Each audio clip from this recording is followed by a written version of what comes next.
আসসালামু আলাইকুম, কেমন আছেন সবাই? তো এই জায়গায় আমি মুগ ডাল রান্না করছি টমেটো দিয়ে। তো রান্নাটা হয়ে গেলে ঝোল শুকান একদম গামাখা হয়ে গেলেই আমি যেখানে আমি ফোড়ন দিয়ে রাখছি। ফোড়ন হচ্ছে রসুন, জিরা, তেজপাতা, এটা আমি ফোড়নে দিছি। এটা ভালো করে লাল লাল হয়ে গেলেই তারপর আমি এই ফোড়নটা দিয়ে দিব মুগ ডালের ভিতরে। যে কোনো ডাল রান্না করলে ফোড়নটা না দিলে আসলে হয় না, ফোড়ন দিতেই হবে।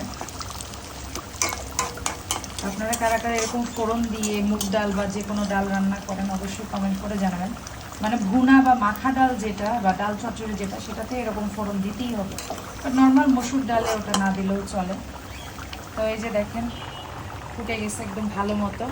তো একটু পরে গা মাখা হয়ে গেলেই আমি এখানে ফোড়নটা ঢেলে দিব তেল সহ।